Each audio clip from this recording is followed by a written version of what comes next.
नमस्कार, आप देख रहे हैं डेली बिहार और मैं हूं रोशन झा। आज वित्त मंत्री सम्राट चौधरी ने बिहार विधानसभा में बजट पेश किया और इस दौरान उन्होंने कई ऐलान किए। खासकर महिलाओं के लिए उन्होंने कहा कि पिंक बस का परिचालन किया जाएगा, जिसमें ड्राइवर भी महिलाएं होंगी और कंडक्टर भी महिलाएं ही होंगी। इतना ही नहीं, ई रिक्शा खरीदने के लिए महिलाओं को सरकारी अनुदान भी दी जाएगी। तो आज के बजट में सम्राट चौधरी ने क्या कुछ कहा और उनके बजट पेश करने के बाद नेता प्रतिपक्ष तेजस्वी यादव सहित तमाम विरोधी दल के नेताओं का रिएक्शन क्या था, उस पर हम विशेष बात करेंगे वरिष्ठ पत्रकार और संपादक अशोक कुमार मिश्रा सर से। सर, आज सम्राट चौधरी ने बजट पेश किया है, उसमें उन्होंने बिहार के लोगों के लिए और खासकर महिलाओं के लिए कई सारे ऐलान किए हैं। इस बजट को आप कैसे देखते हैं? बिल्कुल, देखिए, एक तरह से कहिए कि इस बजट में जैसा कि उम्मीद के मुताबिक कहिए कि ये चुनावी वर्ष है और इस चुनावी वर्ष में कहीं न कहीं राज्य सरकार अपने मतदाताओं को लुभाने के लिए, अपने वोट बैंक को मजबूत करने के लिए इस बजट में कई बड़ी घोषणाएं की हैं। ये उम्मीद की जा रही थी कि कुछ बड़ी घोषणाएं होंगी और वो उम्मीद 100% साबित भी हुई। ये अलग बात है कि अन्य राज्यों की तरह मुफ्त में की रेवड़ी बांटने की कोई घोषणा राज्य सरकार ने नहीं की है, लेकिन अप्रत्यक्ष रूप से कई बुनियादी सुविधाओं का जो देने की बात कही है आधी आबादी को, तो उससे आप कह सकते हैं कि ये चुनावी बजट है। और यही बजट है कि सम्राट चौधरी ने जब अपना बजट पेश किया तो सबसे पहले 2004-05 में जो आरजेडी की सरकार थी उस पर निशाना साधा और उसमें कहा कि उसमें आरजेडी की सरकार में यानी कि 2004-05 में केवल 23,825 करोड़ रुपये का बजट था, जो 2024-25 में बढ़ करके 2,78,000 करोड़ हो गया और 2025-26 में यह बढ़ करके 3,17,000 करोड़ रुपए लगभग हुआ। यानी कि ये सम्राट चौधरी ने दावा किया कि मुख्यमंत्री नीतीश कुमार के कुशल वित्तीय प्रबंधन के चलते बिहार की आर्थिक स्थिति मजबूत हुई है और बिहार की गाड़ी जो है, विकास की गाड़ी, वो पटरी पर तेज़ी से दौड़ रही है। उन्होंने दावा किया कि प्रधानमंत्री नरेंद्र मोदी का जो सबका विकास, सबका प्रयास है वो उसी के तहत कहीं न कहीं मुख्यमंत्री नीतीश कुमार का जो विज़न है, उस विज़न के तहत कहीं न कहीं राज्य का विकास हो रहा है और राज्य में अब वित्तीय संकट की स्थिति नहीं है। आपने जो दर्शकों को बताया कई बड़ी घोषणाएं, तो कई बड़ी घोषणाएं राज्य सरकार ने की है और सबसे बड़ी बात है कि आधी आबादी को लाभ पहुंचाने के लिए एक तरह से कहिए कि घोषणाओं का पिटारा खोल दिया है सरकार ने। सम्राट चौधरी ने अपने बजट भाषण में कहा है कि महिलाओं को, आधी आबादी के लिए जो उनको हर बुनियादी सुविधाओं को प्रदान करने के लिए उन्होंने इसमें घोषणा की है। सबसे बड़ी बात है, जैसा आपने कहा कि अब पिंक बसें चलेगी, उस बस के तहत बिहार के जो प्रमुख शहर हैं उन शहरों में कहीं न कहीं जो महिलाएं अपने को असुरक्षित महसूस करती थी यात्रा के दौरान, उनके लिए विशेष बसें चलाई जाएगी। उस बस में महिला कंडक्टर और महिला ड्राइवर भी रहेंगे और यात्री भी महिलाएं होंगी। दूसरी बात है कि आवासन नीति के तहत जो छात्राएं हैं या जो कर्मचारी हैं, महिला कर्मचारी हैं, उनके लिए छात्रावास की व्यवस्था की जाएगी। तीसरी बात है कि जो महिला पुलिसकर्मी हैं, जिनकी संख्या पुलिस बल में आधे से ज़्यादा है, वो उनके लिए विशेष आवास की व्यवस्था की जाएगी, यानी कि थाने से नज़दीक की दूरी पर ही उनके लिए आवास की व्यवस्था की जाएगी। इसके अलावा है कि बड़े शहरों में या आपने देखा होगा कि महिलाओं के लिए टॉयलेट की व्यवस्था नहीं है, तो उनके लिए पिंक टॉयलेट की व्यवस्था की जाएगी।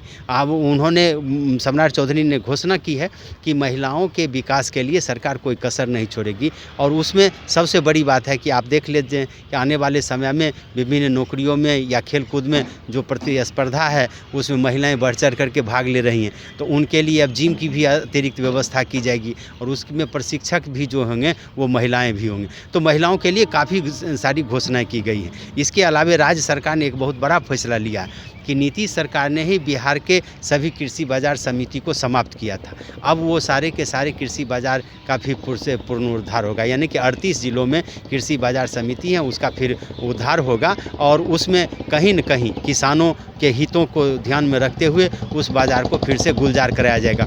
किसानों के लिए जो घोषणा की गई है कि पहले एमएसपी पर खरीद धान की होती थी, अब दलहन की भी होगी, जैसे राहर मसूर इन सब की खरीद होगी।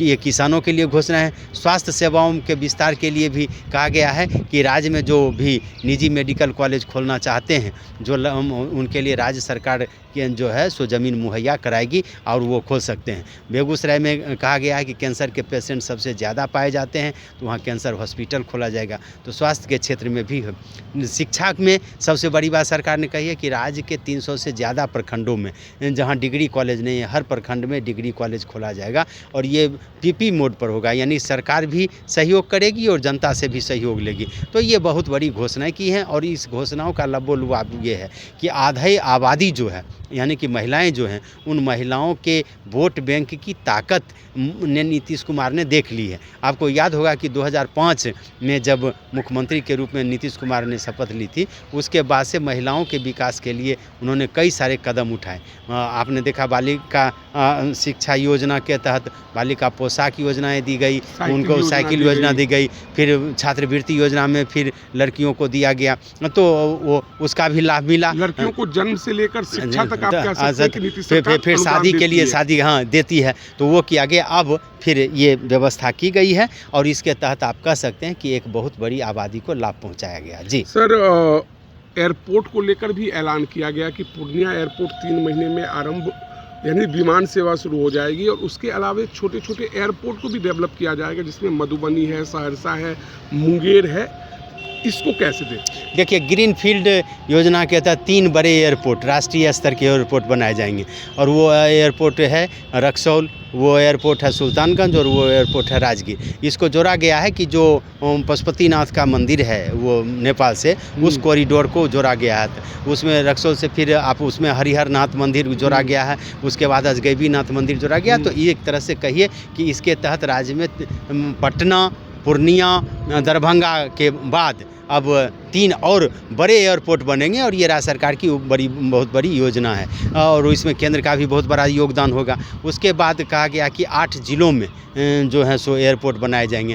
उन 8 जिलों में जो सबसे बड़ी बात है कि भागलपुर का जो पुराना एयरपोर्ट है, मुंगेर का है, मधुबनी का है, सहरसा का है, वो सारे एयरपोर्ट छोटे छोटे एयरपोर्ट बनेंगे। छोटे विमान का लेकिन वो उसके बाद पूर्णिया में जो एयरपोर्ट बन रहा है जिसका विस्तारीकरण किया जा रहा है उसको भी कहा गया कि 3 महीने के अंदर जो है सो वो चालू कर दिया जाएगा। तो एक तरह से आप कह लीजिए कि उन एयरपोर्टों के निर्माण के लिए राज्य सरकार और केंद्र सरकार मिलकर के काम कर रही है और उम्मीद की जानी चाहिए कि आने वाले दिनों में बिहार के यात्रियों को हवाई यात्रा करने में काफ़ी सुविधा होगी। जी सर, आज का जो बजट था वो नीतीश कुमार जी के लिए गदगद या शानदार कह सकते हैं, क्योंकि जब सम्राट चौधरी बजट भाषण खत्म कर रहे थे तो वे उनके बगल में बैठे हुए थे, वे खड़े होते हैं और एक छोटे भाई मतलब एक बड़े भाई जिस तरह से छोटे भाई को गले लगाता है, नीतीश कुमार सम्राट चौधरी को गले लगाते हैं। ये एक अद्भुत नज़ारा था। इसको आप कैसे देख रहे हैं? बिल्कुल, देखिए एक बड़ी बात ये है कि अभी तक लगभग 20 वर्षों में जो वित्त मंत्रियों ने बजट पेश किया उसमें बहुत बड़ी घोषणाएं नहीं की। इस बजट में देखिए कि अधिकांश घोषणाएं की गई हैं और उसमें भी ऐसी घोषणाएं की गई हैं जिनको पूरा करने में राज्य सरकार को कहीं कोई कठिनाई नहीं है। अगर बड़े एयरपोर्ट की बात करें तो ये केंद्र सरकार का फैसला है। अगर सड़कों के बात करें 6 लेन और 4 लेन की तो वो केंद्र सरकार के द्वारा प्रायोजित है। मेडिकल कॉलेज की बात है तो पीपी मोड पर की गई है। डिग्री कॉलेज की बात है तो पीपी मोड पर की गई है। तो कहने का मतलब जो है सो जो घोषणाएं की है महिलाओं के लिए भी जो घोषणा की गई है तो उसमें बहुत ज़्यादा राशि लगने वाली नहीं है। तो ऐसी परिस्थिति में आप कह सकते हैं कि एक बहुत बड़ा काम, चूँकि नीतीश ने आधी आबादी पर फोकस किया और उस फोकस को और आगे बढ़ाने का काम सम्राट चौधरी ने किया, तो नीतीश को ये बजट सही में अच्छा लगा और यही वजह है कि 20 वर्षों में पहली दफ़ा नीतीश उठ करके किसी वित्त मंत्री को सदन के अंदर उन्होंने पीठ थपथपाई और गले लगाया। जी सर, सत्ता पक्ष के सभी लोग बजट को शानदार बता रहे हैं, विपक्ष या तेजस्वी का क्या रिएक्शन रहा? देखिए, विपक्षी दल के नेता होने के नाते तेजस्वी यादव ने इस बजट को बिल्कुल फेल्योर बताया है और कहा कि बजट में कहीं कोई बड़ी घोषणाएं नहीं हुई और बजट के में कोई आम जनता को फ़ायदा होने वाला नहीं है। तो एक तेजस्वी की का जो ऐलान है उसमें आप ये कह सकते हैं कि तेजस्वी ने जो ये दिया है, अपनी बात कही है, उसके मुताबिक है कि बिहार में अपराधी का बोलबाला है और वो अपराधी ही पुलिस को मार रहे हैं। इसलिए इस अपराध को रोकने के लिए इस बजट में कोई काम सरकार ने घोषणा नहीं की है। जबकि गृह विभाग का बजट बहुत अच्छा है। अब इस पर सरकार बोलेगी बंद चीनी और जूट मिलों को खोलने की कोई योजना नहीं है, यानी कि ये बजट हवा हवाई है। ट्रांसपोर्टेशन नाम की कोई चीज़ नहीं है, यानी कि बस और गाड़ियों की जो व्यवस्था है वो कुछ नहीं है। मिडिल क्लास फैमिली हो या गरीब परिवार, सभी परेशान हैं, तो उनके लिए कोई नई योजनाओं की घोषणा नहीं की। और बोला है उन्होंने कि इस पर मैं कल विस्तृत रूप से बातचीत करूंगा, भाषण दूंगा और बजट की एक एक बात की पोल खोल करके रखूंगा। यानी तेजस्वी को आज बोलना था, वे नहीं बोले। क्या होमवर्क करके नहीं आए थे या क्या कुछ था? नहीं, आज बजट था ना, तो बजट में स्वाभाविक है। आज तो पूरा महफिल सम्राट चौधरी लूट के ले गए, नीतीश कुमार लूट करके ले जाएंगे। आज तेजस्वी का बोलना मीडिया में जितनी कवर मिलनी चाहिए नहीं मिले। कल अगर वो बोलेंगे तो निश्चित रूप से कल का दिन उनका होगा। आज का दिन सम्राट चौधरी और नीतीश सरकार का दिन था, कल का दिन वो तेजस्वी ने चुना होगा कि कल का दिन उनका हो और इसीलिए वो कल बोलेंगे। सर, तेजस्वी खुद महिलाओं को कैश पैसा देने की बात कर रहे थे, माई बहन योजना, तो इस बजट में महिलाओं के लिए तो बहुत कुछ है। चाहे शिक्षा सेक्टर की बात कर लेते हैं, चाहे पिंक बस की बात कर लें, चाहे ई रिक्शा या मोटरसाइकिल स्कूटी खरीदने के लिए भी दिया गया है कि उन्हें पैसे दिए जाएंगे। तो ये सब कुछ तो महिलाओं के लिए है, फिर ऐसा क्यों हो रहा है? देखिए, उसमें श्रेय तो लूट के ले गई सरकार। सम्राट चौधरी और नीतीश कुमार लूट करके ले गए। चूँकि जिन योजनाओं की घोषणा की है उसकी चर्चा भी कभी विपक्ष ने नहीं की।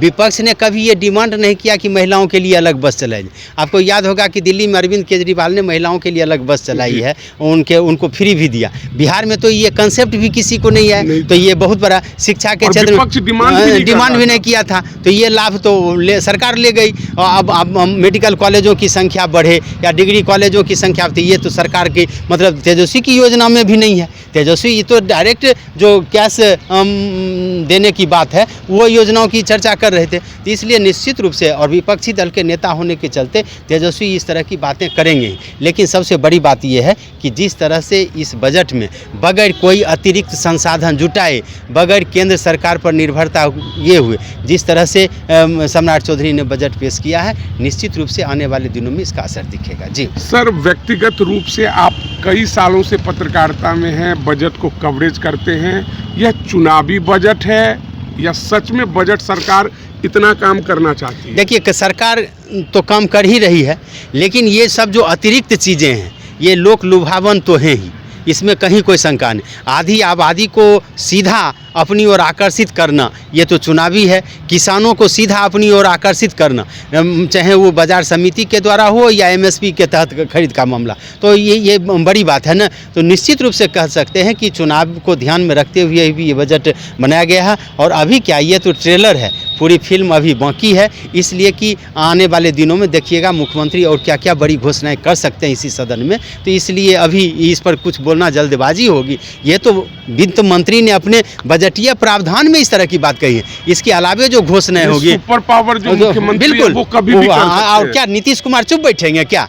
आपको क्या लगता है? इस बजट के बाद जब सरकार की ओर से राज्यपाल के अभिभाषण के दौरान जब मुख्यमंत्री अपनी बात रखेंगे या फिर बजट पर जब के समापन पर जब अपनी बात रखेंगे, तो ऐसी परिस्थिति में मुख्यमंत्री भी नीतीश कुमार हैं, कहीं न कहीं अंतिम में घोषणा करेंगे। और मुझे तो लगता है कि जब ये बजट सत्र का अंतिम समापन होगा, जिसमें समापन भाषण नीतीश देंगे, उसमें कुछ ऐसी घोषणा करेंगे जिसके बाद विपक्ष को इनको कटघरे में करने के लिए कोई मौका भी नहीं मिलेगा। उम्मीद करते हैं कि कोई बड़ा ऐलान नीतीश कुमार अंत तक कर बिल्कुल, इसमें क्या शंका है? ये तो झांकी है, अभी तो पूरा सदन और पूरा बजट सेशन बाकी है। देखिए आगे होता है क्या। जी तो ये थे वरिष्ठ पत्रकार अशोक सर, जिन्होंने कहा कि आगे आगे देखिए होता है क्या।